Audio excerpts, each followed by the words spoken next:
Welcome to FitBody Lifestyle, the show where we dive deep into the world of fitness, health, business, relationships, and the art of living a balanced life. I'm Jami. And I'm Greg, and we're here to give you the benefit of our experiences in the fitness and bodybuilding industry, the corporate world, running a business, personal development, and building healthy relationships. Whether you're sweating it out in the gym, hustling in your business, or seeking balance in your everyday life, you're in the right place. So lace up those sneakers and grab that water bottle, and let's get ready to transform our minds, our bodies, and our lives. Welcome back to another episode of FitBody Lifestyle, and we're so happy today to be here with Coach Jessica Quillian. Hello. She's an amazing athlete and coach for athletes, as well as she specializes in working with people pre-pregnancy, postpartum, and throughout their whole pregnancies. And so that's one of the reasons we wanted to bring her on. And this is our second episode with her here. And you forgot Amazing Mom. Incredible mom. She goes above and beyond because she actually wanted to demonstrate for us by being pregnant when she came into the studio. Actually, we've been doing some filming of some exercises and things like that are specific to working out while you're pregnant. Mm-hmm. So those are going to be coming out on our social media as well soon. So that's really exciting. But Jessica, first of all, will you give us your check-in word for the day before we get started? Sure. I am feeling inspired today. Wow. Yeah. We like that. Good. Well, I'm inspired having you here. So I'm so inspired so much I had to have a third to do this, Yes.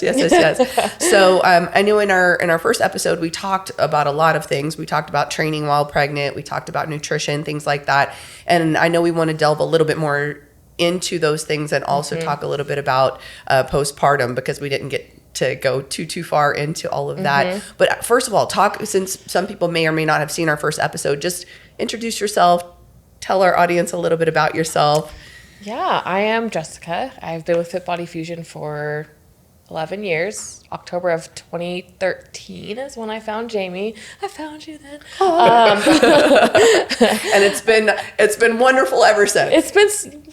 I have had some personal roller coasters. That's okay. That's how good. you grow. That's how and we learn. grow. Yeah. Yes. I've been competing since 2011 at the regional and national level. Like I mentioned in the other episode, I was this close to getting my pro card before I got pregnant with baby 2. And here I am. I've just had all And the we were life. starting prep when she called me up and said, guess what? Yes, what did I say to you? I called you. I was on the stair stepper, and I said, what did I say? I said, oh, how do you feel about pushing the shows back to 2025? And I was like, I'm pregnant again. You're like, congrats. I'm like, I know. We weren't planning on the 3rd, so here we are. You're doing a lot of research for your clients, and I appreciate that. Yeah, through my own personal experience. Experiential research. Yes. Yeah, there's nothing better. Yeah. So, yeah, that's a little bit about me. Competitor, mom, coach, just all the things in one. Yeah. Well, let's start out by talking about, because this is baby number 3. Let's start out by just talking about the differences in your pregnancies. Right. Okay. So let's see. With Hunter. Wait, they're not all the same? They're not. I know. Shocker. Let's see. With Hunter, I got pregnant in 2016, also in prep. We were in prep, and she started carb cycling me. I'll never forget it. It was in March of 2016. And I'm like, my weight's just not dropping. It's not dropping. She's carb cycling me. What is going on? Positive pregnancy test. Here comes Hunter. Wait, are you connecting the carb cycling to the pregnancy? Yes. That what caused the pregnancy? Yes, it will Scare our audience from carb Now we cycling. know. Now we know. Or encourage them to carb Yeah, there cycle we go. if they want to get pregnant. Carb cycle, get pregnant. Go into prep, get pregnant. There you go. No. But anyway, so yes, I was prepping when I found out I was pregnant with Hunter. With him, I knew nothing. Like I thought, okay, all I really felt like I knew was that you can train when you're pregnant for the most part, and I was focused on like lifting as heavy as possible and making sure I like had good stuff for social media and like, now I like my mindset has changed on that a little bit. With him, I would say I had a relatively easy pregnancy. Up until I hit 30 weeks, I was put on bed rest. I had high blood pressure, and I think, if I can remember, an incompetent cervix. So I was put on bed rest for about 6 weeks with him. Had him at 36 and a half weeks. And then I was like, I think I nursed for 3 months with him. It was a struggle. It was really hard nursing with him. And I felt like, and we can probably get into this topic with nursing and postpartum depression and things like that, baby blues. I feel like my nursing experience with him was not what I expected. I feel like what you see is people say, it's going to be so easy. It's not going to hurt. Oh, maybe it'll hurt for a couple of days. No. His was really difficult. So I only nursed him for 3 months, and I felt so guilty when I stopped nursing him. Like, I felt so much mom guilt. And I feel bad for myself, like, looking back on that now, because that's not how you do what's right for your baby. Fed is best, in my opinion. But with him, anyway, so I nursed him for 3 months, and then when I switched him over from nursing to formula, and I remember my mother-in-law, she was like, don't let anyone make you feel bad about, switching the baby to formula. You need to take care of yourself, and the baby's going to be fine, and all this stuff. So she was very, very helpful and encouraging in that aspect of things. But once I switched over to bottle feeds, and then my husband could help out more too, it was like my mindset shifted. I was able to get help. I did feel like I had a mental, like, uplifting, I guess, because it was hard. Like, I was the only one that was able to feed him. And some people love nursing, some people don't. Some people, it's just kind of like what works for them. But with him, I just kind of like hit the ground running after I was done nursing him, and I got back on stage 11 months postpartum. Ended up placing 4th.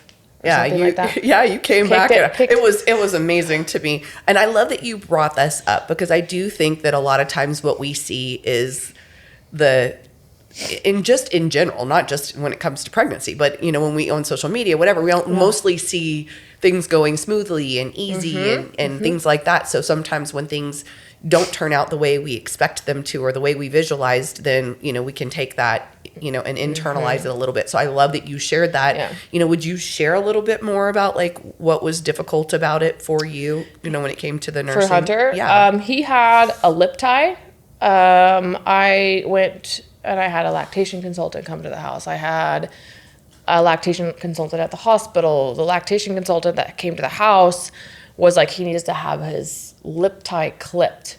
But my husband's like, I don't want to put him through that. So I'm not gonna no, I'm gonna have his lip clipped and you don't have a say in it. That's not how we work. We're a good team. So I have to respect the fact that he wasn't comfortable with that. And so I tried. Sometimes the baby will grow out of that and you can nurse successfully without pain. But that was a big thing with him. And I'm sorry, Jess, I'm going to ask the questions. I have no idea. Lip tie. And is it a latching issue? It's a latching. They can have a tongue tie or they can have a lip tie. And if I remember it correctly, I believe a lip tie is when the skin under here is too there's not enough Well, there's a little piece. There's a little skin tab. Yes, right. That attaches. Okay. So that he can latch better. So his lips can project more. Okay. Right. And I think that was the problem, is he couldn't latch on correctly, and so it was very, very, very painful for me. I had to use. I'm sure maybe some moms know about this. I had to use a nipple shield. That was really odd and awkward and weird. He latched well on it. It's just basically taking if you have a bottle nipple and you just put it on your breast, and it just helps the baby be able to latch better. And then some moms even have the way they're shaped is the baby can't latch. So it's everybody's so different. So I feel like the hard part about what you see on social media is people just are oh, breast is best, which I think breast milk is great. I don't have an issue with it. I think it's really good for the baby, but not everyone can do it. And I feel like that's something that I just went through with Hunter, is I felt so shameful. I felt like a failure because I couldn't do it for very long. And I felt like I was letting my baby down. He's fine now. He's 7 and crazy. But so I think that first experience for me allowed me to understand that it's not the end all be all. There's other ways to keep your baby fed. And then with Heidi, it was very painful at first too. But with her, I was determined to do 6 months of nursing because I didn't do it for very long with Hunter. And was it the same issue with her with the lip tie, or was it something else? I don't think so. I never got a lactation consultant or anything like that. The second time, I just felt like, okay, I'm going to figure this out. It's baby 2. I'm just going to figure it out. But I was so determined. And I was like, I made it 6 months with her, which I felt really proud of. But the first 2 weeks, it was 2 weeks. People are like, oh, it takes 2 to 3 days. You might feel uncomfortable. It's fine. It was 2 weeks of absolute pain. I remember I would have her, she'd wake up in the middle of the night and I would be crying, like with her about to latch. I'm like, it hurts. My husband would be sitting next to me. He's like, it's okay. He can only do so much, and it was so painful. I'm like literally holding myself. I'm like PTSD. But it was so painful with her. But I was able to finally get past like this threshold. And I remember talking actually to Angela Rutherford about it because she's been successful with it. One of our other coaches. One of our other coaches. Yeah. And she helped me a lot through that.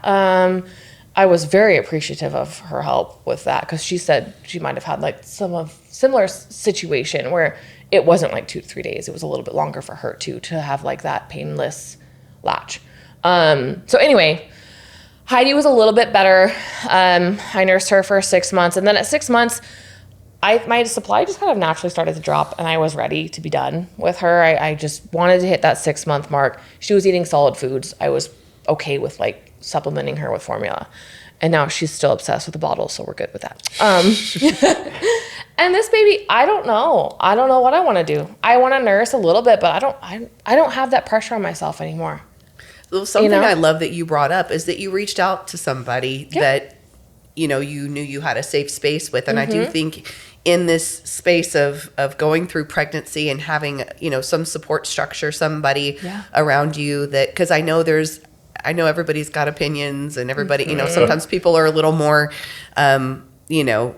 vocal about them, and sometimes it may or may not resonate, but I think reaching out and finding a community of people that are kind and understanding and supportive, I think can be huge during this time. It sounds like that was... She was, props to her. Like, I love her. She was so...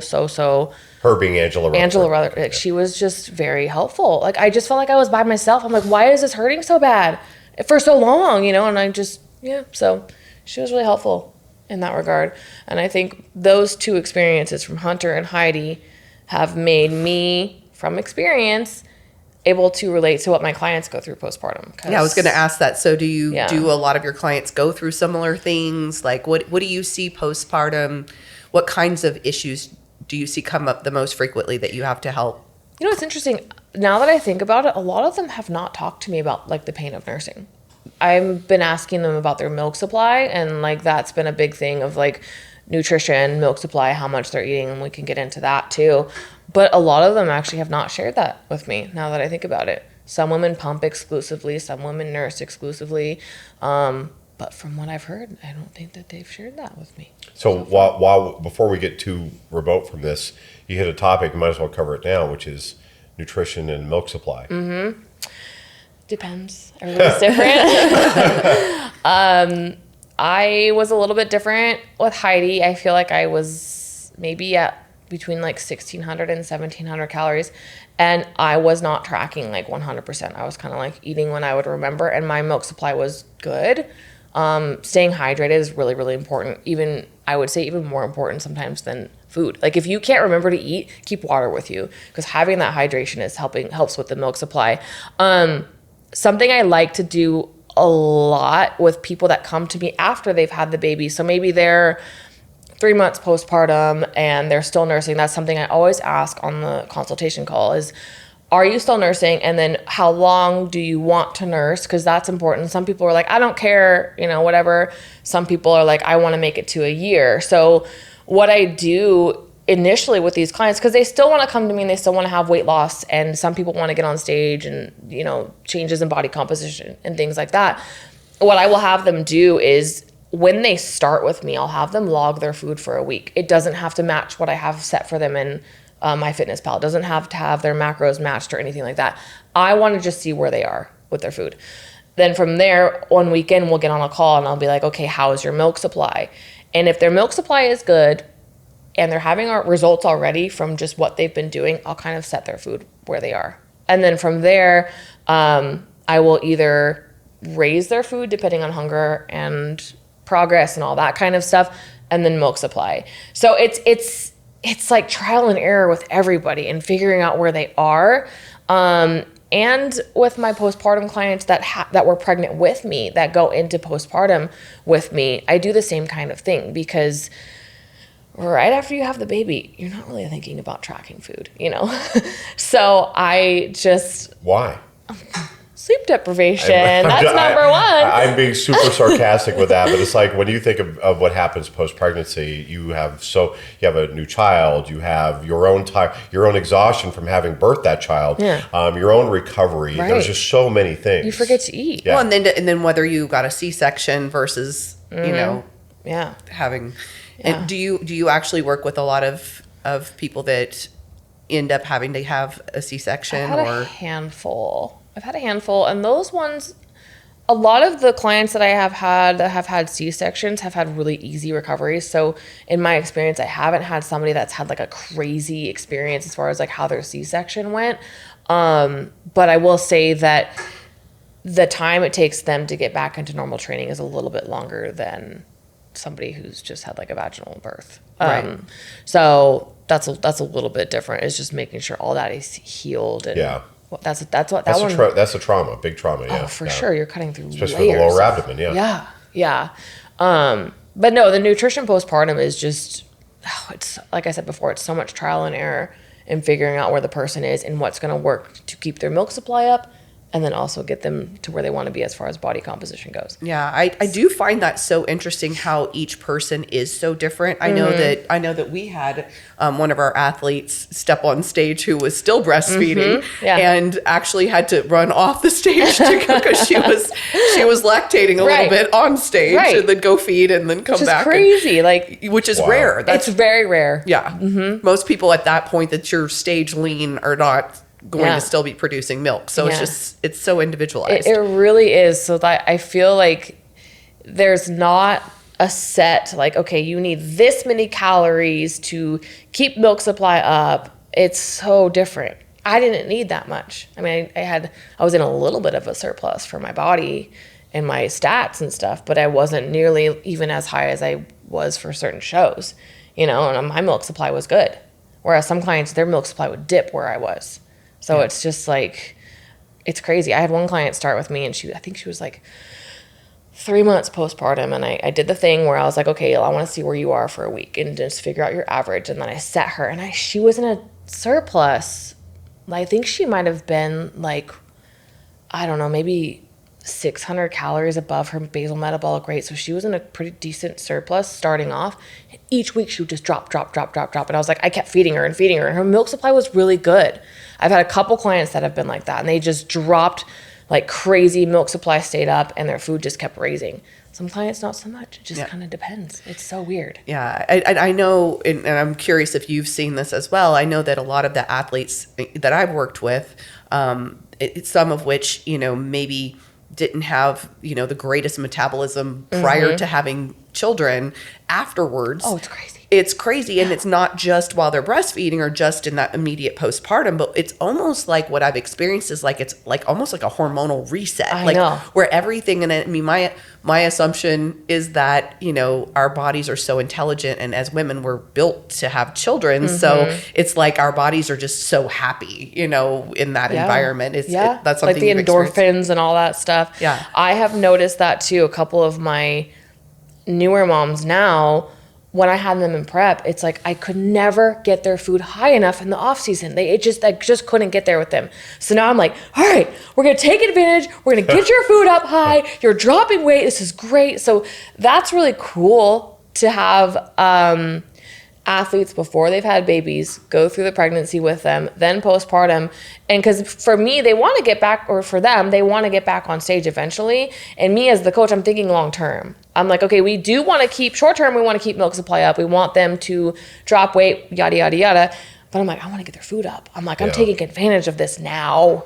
So it's really cool. It's really cool. And if you do this right, like what you're describing, the long term, like you're saying, the big picture, the long term benefits can be huge for them. Sure. Because it's you get it up, but then you put them through a prep, and you don't have to get them as low, and then it can metabolic actually reset. Yeah. It's really cool. Yeah, it's really cool. That's one of the neatest things I've seen with working, with people with pregnancy. And everyone's different. It doesn't happen with everyone, but I would say more frequent than not. Yeah. I'm glad you said that, because I think a lot of people listening might have just gone out to get pregnant because carb cycling. Hey, I can metabolic reset. Guys are thinking, I wonder if that would work for me. This is not recommended just for that purpose. Yeah. So, and fair enough. It depends, and everybody's different. So, Jess, I want you to talk. You introduced this earlier in our discussion today, or our conversation, about the mental side, the depression, and I know that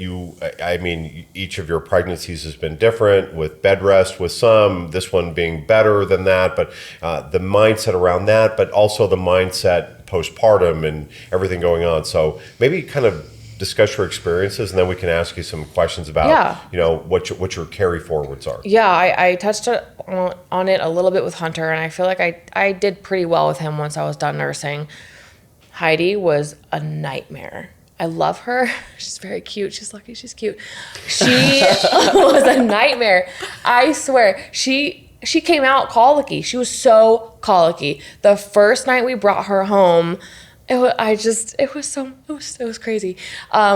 She cried from 10:30 p.m. to 4:30 in the morning straight. Oh my God. Keith and I were like, what is wrong with this baby? And there's this thing, it's like I think it's called, I forget what it's called, but you put it on your boob, and you try to extract the milk manually. And my milk hadn't come in. I'm like, hey, I need to feed the baby. There's nothing coming out. I was like panicking because she would not stop crying. I finally got like a little bit of milk, and she, for some, like that, I guess, worked. And she finally went to sleep. Wow. And I remember after she went to sleep, Keith and I looked at each other and we're like, we're not doing this ever again. Like, never again. I'm like, oh, here we are.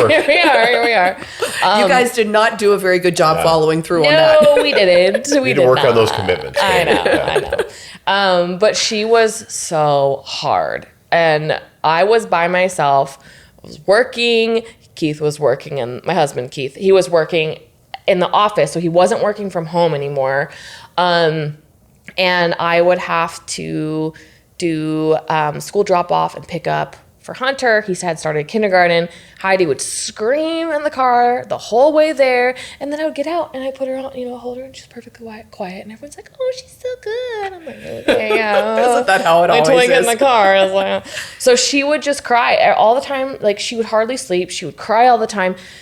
I remember crying a lot. I cried a lot, and I felt so alone. And that's why I reached out to some of our other coaches that had babies, and it just really helped to have that community. And it was 3 months. It felt like the longest 3 months of my life, because nothing I did made her happy except a bath. That was the only time she didn't cry.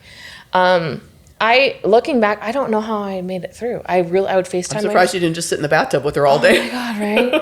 And then I remember one time I was so overwhelmed, and you're recovering. You've got this crying baby. You're sleep deprived. You got another kid to take care of, dogs there was just like so much going on.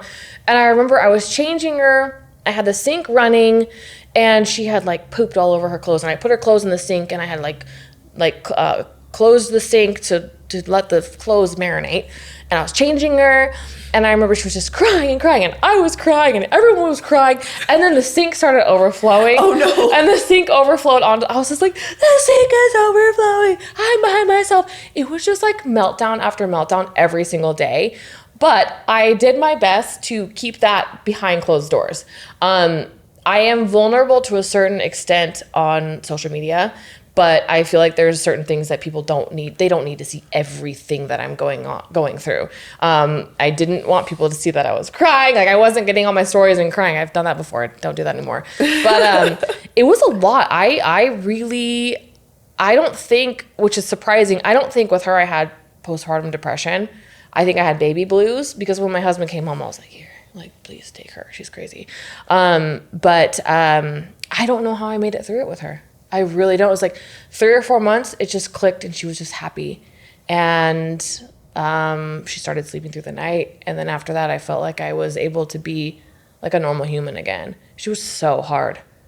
I love that you're sharing this though, because I know how alone it can feel. And it's funny when I listen to your story, I feel like my second was very similar. Whereas the first one, I thought, oh, this isn't so bad. And then I had the second, I'm like, oh my God, I'm not going to survive this. How? And having more than one at a time is very different, because when you can just focus on one, it's totally different than when you've got another one that needs your time and attention and focus, but there's nothing left. So I love so much that you're sharing this and the emotions that came with it, and the struggles, because I think, a lot of times as moms, we can feel, everybody else, it's so easy and I'm coming up short. And, I think just sharing that so people know, every experience is different, and it's okay to feel, upset and sad and angry at times and frustrated. It is. It's okay. It doesn't mean you don't love your child. And I remember talking to one of my best friends who and she was like, it's okay to put the baby in the crib and walk outside and cry. It is okay to let her cry she's safe. There's nothing happening to her.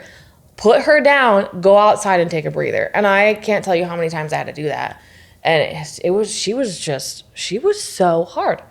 And this is where, like, when we're talking about the fitness journey too, like if you're going through something like that, giving yourself grace is so crucial. Yes. I mean, I know as women, we feel like we have to be at all the time. We have to be great at our jobs, great at being moms, great at, whatever. We got to hold it all together all the time. And like, that's really not realistic. Something has to give. And that's where that balance comes in too. Because I get that a lot too, questions about how do I balance it all? How do I do it? And I have a third on the way. Even some of my clients that have never had kids, they're like, how do you do this with 2 kids and a third on the way? And I just have figured out what needs more of my attention versus less of my attention, and finding that balance. And then I feel like too, and not everyone has this unfortunately, but my husband is so supportive. Like, we are such a strong team, and having that help it from him, and he's so hands-on, that has helped me a lot too. But those few months where he was working in the office, I was like, I don't know how I'm going to do this. I just had to it was like day by day. Well, and that really ties to that metaphor of balance, of finding that balance. And, I always think the metaphor that always comes to mind when I'm thinking about balance is somebody walking a tightrope. And if they're walking a tightrope, I mean, that you're constantly adjusting, shifting and adjusting to make that walk. Right. And that's really no different than what you're doing. And I think, when I just think about my parents, and I always say they were the best parents in the world, but they never thought they were. They just thought they were doing the best they could. Right. And I think wrestling with that, I'm a bad mom, or telling giving yourself that label or that stigma, in that day, in that moment, in that day, you may feel like that, but tomorrow's going to be a different day. And in fact, an hour later might change, And your kids see you as their mom or their dad. Like, they see you in such a different light than you see yourself. Right. Like yesterday, Hunter got in trouble for, having a meltdown over not catching the baseball.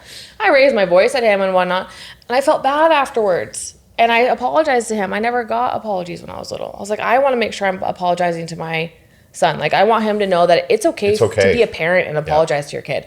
You don't have to be this Yes. Well, how many times you hear people say that, adults? I've apologized to my kids a lot. Yeah, my mom or dad never apologized, or my mom and my dad never, they felt like they needed to be that rock, and it's like, that's not necessarily what kids need. Yeah. They need to see you model the behaviors that you want them to have as well. Yeah. Yeah. So one of the reason number 1,479,372 why you are a great mother. How many? What? I just count all these things. Oh, those are all the reasons. Okay. Yes. I was like, wait, how many am I supposed to name? Well, I do think too, though, when we talk about coaching and walking other people through their own experiences, that's one of the reasons we wanted to talk about your experiences on here, because it's what allows you to also be more compassionate when it comes to your clients and whatever they happen to be going through at that point, because you've been through, the good, the bad, the ugly. It's all part of being a mom going through pregnancy, from start to finish, even before getting pregnant. I know, I've worked with some athletes that have had a hard time getting pregnant, and the emotional roller coaster that is, some of which end up not being able to, what I mean? So there's these different aspects of from start to finish, becoming a mother, that is part of your purview of working with an athlete that's on that journey. Yeah. So, I think you giving them compassion so that they can give themselves compassion is really important, and building community is something we talk a lot on the podcast about. How do you encourage people that do feel, kind of isolated during that time? I actually will, if I have a client that's really struggling postpartum, I'm like, I set boundaries as a coach. I feel like I have to set boundaries to have that balance in my life. I have to. But there are times when I'm like, this person needs me on the phone. I need to get on the phone with them because they are literally on an island. I don't feel like that happens very often, because a lot of my clients right now, they have really good support systems as far as I know.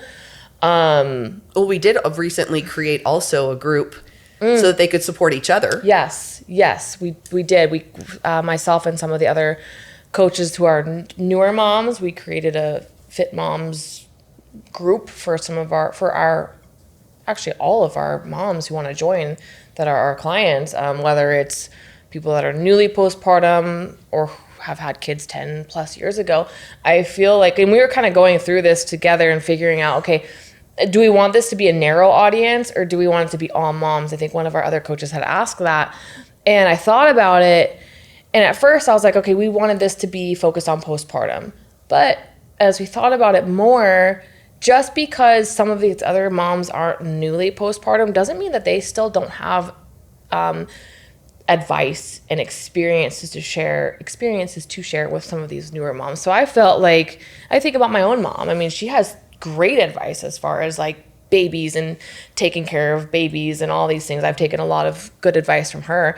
And I thought about that with this group of women, where we all can bring our experiences and help each other. And I think this is going to be a really good resource for some of those women who don't have anybody, besides me. It becomes their support structure. Yeah. I mean, I haven't had a baby for 27 and 28 years. And I mean, I remember it like it was yesterday. And I'm sure you still have advice that would work for somebody, based off of your experiences. So I think having that network is going to be really cool for a lot of these moms. Yeah. And I think it's really important for everybody who's going through the journey to find their support structure, find their network and everything else. And for those people that haven't had children yet, I love that you brought up the support that Keith is, because, I'm always a big fan of really thinking about if it's something you want to have kids long term and you're deciding on a partner, those are some of the things you want to look at. Yeah. What are the qualities that person's bringing to the table? And is this going to be somebody who's going to support me during that time? Because,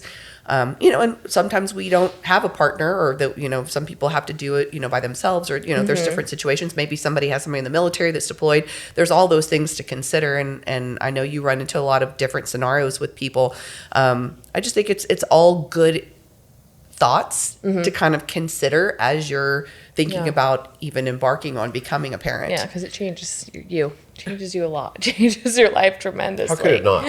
I know. How could it not? And it's like you're not just worried about yourself anymore. You've got somebody else to take care of. Right. I was having this conversation with one of my clients the other day on a check-in call. She's like, I've been making it to the gym 2 days a week. It's okay. She's like, I just can't. I'm having a hard time figuring out a schedule still for him to where I can go and have my time. And I'm like, that's okay. We're literally figuring it out as we go. And he's only going to grow and get bigger, and things are going to change, and you're going to grow together, and you're going to figure it out. And I'm not the type of coach that's like, you had the baby, it's time to get back into things 7 days a week. I don't care, figure it out. Like, no, that's not how it works. Right. I mean, there were times when I would work out from home when Heidi would nap. I wouldn't get a whole workout in, and I wasn't hard on myself. I'm like, I did something. I tried taking her to the gym when she was 3 months. I was like, okay, she's going to be past that colicky phase. I'm going to take her. 5 minutes in, I would get a text from the kids club. Parent snuggles needed. I'm like, okay, I guess I can't go back to the gym That's a nice way to put it. Yeah, I'm like, oh. So it's just figuring it out day by day sometimes. It's really, some babies are really easy and some aren't. I was having that discussion with somebody the other day about being a good parent, right? And I think good parents question themselves about whether they are good parents. I think that's kind of the hallmark characteristic of being a good parent. Yeah. And when I grew up, I always heard this thing of, to be a good parent, you must be consistent. You must be consistent. And I always had a hard time figuring that out, because with our kids, it was like a different situation would present itself every day. And it's how am I supposed to be consistent? What does consistency mean? I could never place it out. Maybe with a bedtime routine? I don't even know. And so what I finally figured out what consistency means is consistently show up for your kids. Yeah. And that just means giving them your best, whatever that best may be that day. It may not be your absolute best, but on that day, this is the best I can give. Yeah. My best today may be 20% of what I gave yesterday when I was 100%, but today that 20% is my 100%, because that's what I can muster. As you talk about being tired and you talk about, giving what you can, that's really, and I don't know, I'm not the expert on this, but I will just tell you that that's how I've kind of now understood what consistency means, is consistently show up for your kids. Yeah. And Jess, there's no doubt that you do. I mean, you're amazing. You show up for all of us. You do. You really do. Which is what's really cool. You make us all better. Yeah. I love that you brought the at-home aspect of it too, and I think that it's good to bring up that it doesn't have to look a certain way. The training, like it doesn't mean you have to be in the gym if what you can get in. And I think we all learned this during COVID, where we all had to get real creative if we wanted to exercise. I mean, those were the days. I had my laundry detergent that had a handle on it. That was my kettlebell, So I love that you brought that up, because maybe even using the baby, I did that with Hunter. Yeah. I had Pop Sugar. Was it Pop Sugar? Yeah, I think they reposted my story with him, and I was like using him for like Russian twists and things like that. It's so cute. But it was fun. With Heidi, I was like, no, you're crazy. Just go to sleep. But, but yeah, I figured out something that would work at home with her. I'd put her down for a nap. As soon as I took Hunter to school and came home, I would get on my spin bike for however long I could. She'd wake up from a nap, and then if she was not fussy, I might do some band work, something to move my body. I didn't jump into getting back in the gym as quickly with her as I did with Hunter. With Hunter, I was like, I'm back in. We're going to figure this out. Keith and I are going to like trade off with the baby. I need to get back in the gym. With her, I just didn't put that pressure on myself. I just let my body do its thing. And I think that experience with her, and I still had really good results. And they were fast-ish. Some people not so much. Like as far as like clients that I have, it kind of depends. It depends. But I think taking it slow and not having that pressure on myself to get back to a certain place was really helpful for me mentally postpartum. Well, and that does carry over to the competitive world. As COVID is a great example, is that getting people in that mindset that, and some people do have that mindset that if I can't go do my full routine, that I might as well not go at all. It's almost like the effort mindset when you have cheated on when you've gone outside your plan and I've cheated, I might as well just go off the rails. Wait till Monday or wait till the first of the month. Right. And this ties in, and certainly in this world of pregnancy, is that a little bit goes a long way. A little bit every day is better than even walking. Taking walks. Yes. Yeah, that's what I tell some of my clients. I'm like, if you can't get to the gym, that's okay. If you can't even train from home, just go for like a 10-minute walk, 15-minute, like anything. Yeah, anything. The baby could enjoy that too. Yeah, and Heidi did not. She hated the stroller. Well, but Heidi's the exception to every rule. She loves the stroller now. She gets mad if we take her out, but that's different. So yeah, I just took that pressure off of myself. And I think from my experience, I'm able again to relate to my clients, and everybody's different. And a lot of my clients don't work from home. So I think that's hard too, is when they go back to the office, then it's like figuring out, okay, how do I get to the gym?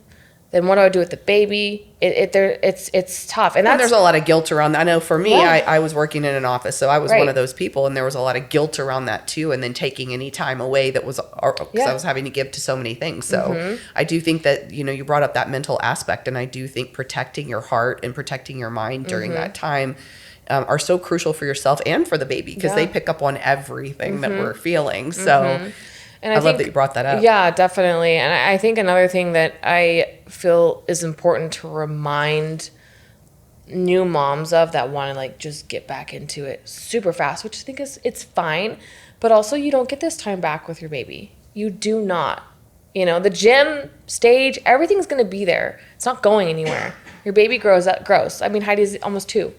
You know, and we went back and forth with doing a show right before she turned a year. And I was like, I don't know. I was like 1 foot in, 1 foot out. You know, I didn't know what I wanted to do. And I finally decided like, no, I just want to take this whole first year and make it about her and train when I can. And I figured it out, and it wasn't perfect, but that's okay. You know? What is? Nothing. Except me. You are pretty damn perfect. So just what's that?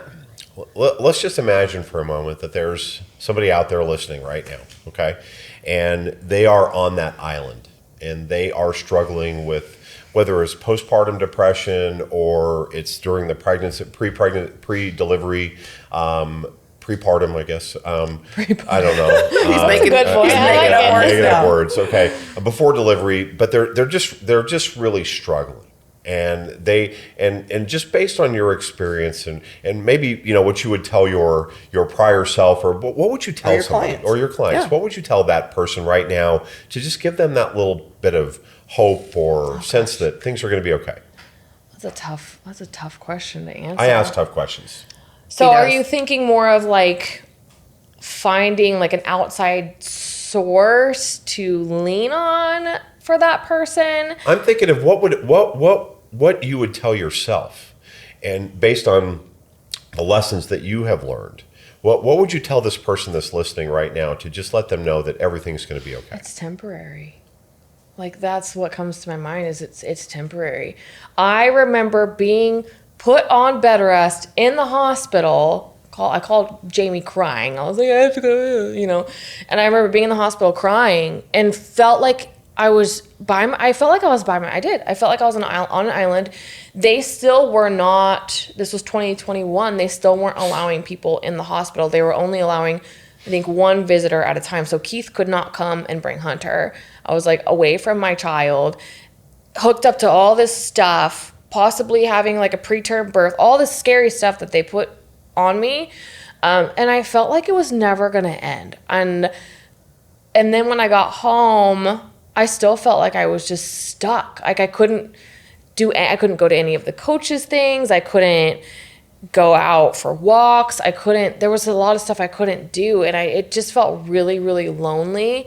But I think what got me through that, I guess looking back now, is it actually went by kind of fast. You feel like when you're in it and it's taking forever. But once you're through it, you look back and you're like, I made it. It's okay. Like, yeah, that time period kind of sucked and I was by myself, but there's always light at the end of the tunnel.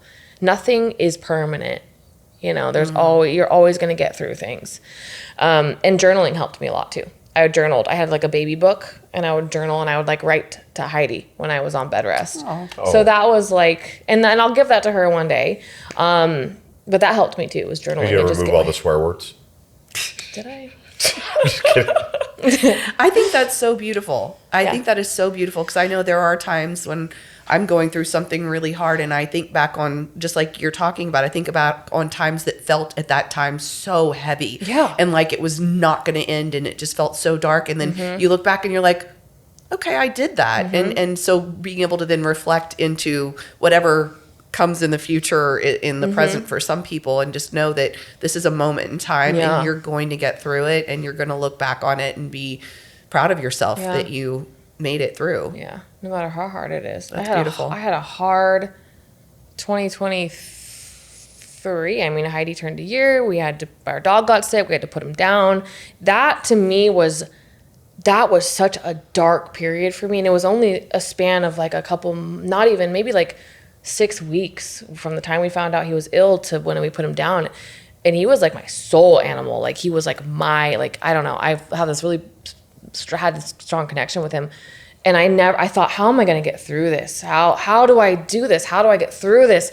And I would ask Keith, and I'm like, are we going to be okay? And he's like, yeah, we're going to be okay.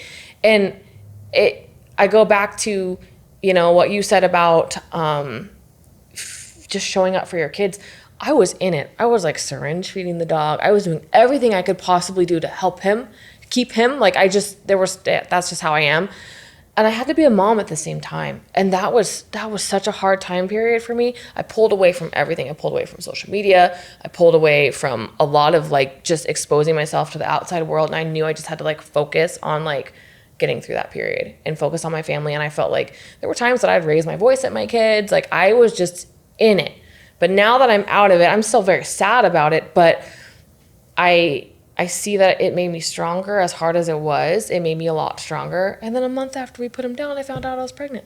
So it was like one roller coaster after another. I was grieving the loss of our dog, and then I got pregnant, which I wasn't anticipating. So I was grieving, and then I was emotional from being pregnant. It was like, roller coaster of emotions in 2023. Like it was tough for me. So, I guess with all my experiences from being on bed rest to all that stuff, you get through it. You have to go through it. Mm-hmm. You can't, I've always felt like I was like, no, like resisting it. You know, I don't want to, but you just have to go through it and you come out stronger. Mm-hmm.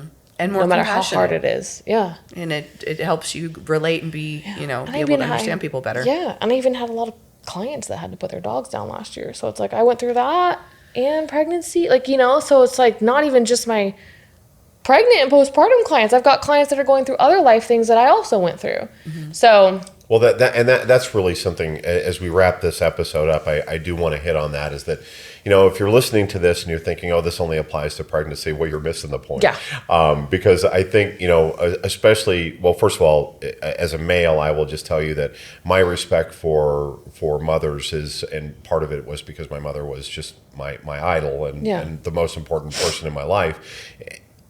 My respect for the strength that you have to have, and the courage and, you know, vulnerability, just all of those things, it's beyond measure. Yeah. And just for the other males out there, I would tell you, if you're listening to this, there are lessons to be drawn from this. And if there's one thing I'm going to ask you is support those moms. Yeah.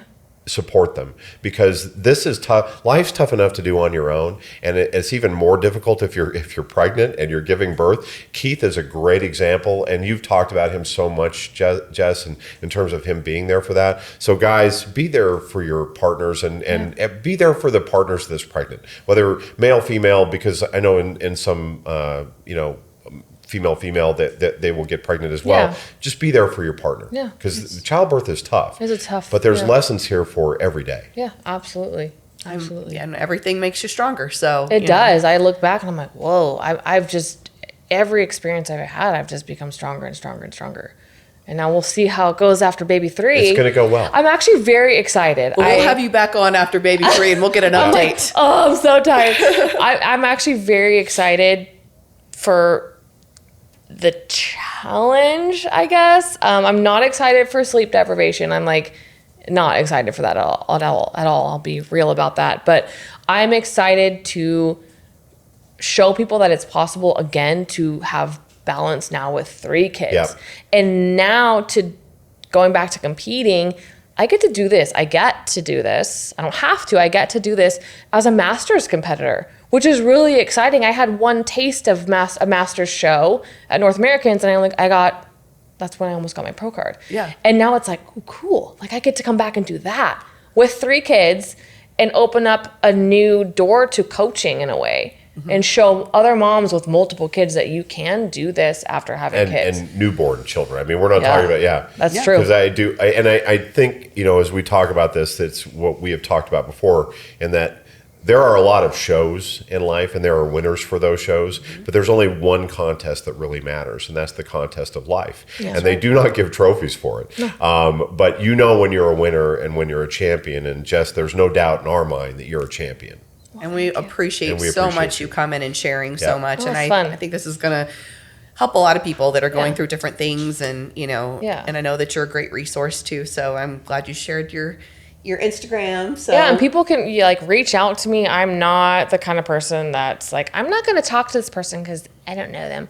I am an open book. I am happy to share my experiences and help people through, whether I coach them or not. Like, I'm very open to that. So reach out if you have questions or anything. So inspired was your check-in word. What's your checkout word? Checkout word. Oh, I said fulfilled for the last one.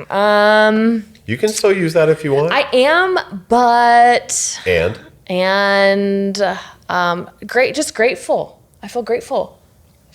We're very grateful for you. We're so super grateful for you. And if you want to connect with Jessica Quillian, it's Jessica Quillian on Instagram. It's Quillian. Yep. And please like and subscribe, because it does make a difference for us as well, so that we can bring you this content every day. And leave a review. That also helps. So everybody, remember the 3 B's: be safe, be good to yourself, and be good to each other. Take care. Thank you for tuning in to FitBody Lifestyle. We hope today's episode has left you feeling motivated and equipped to tackle your fitness goals, business challenges, and the daily dance of life. Remember to value progress over perfection. Life's tough enough alone. Find the chosen family around you to help you along the way. If you enjoyed today's episode, we'd really appreciate it if you would subscribe and leave us a review on your favorite streaming platform. And don't forget to follow us on Instagram at FitBody Fusion.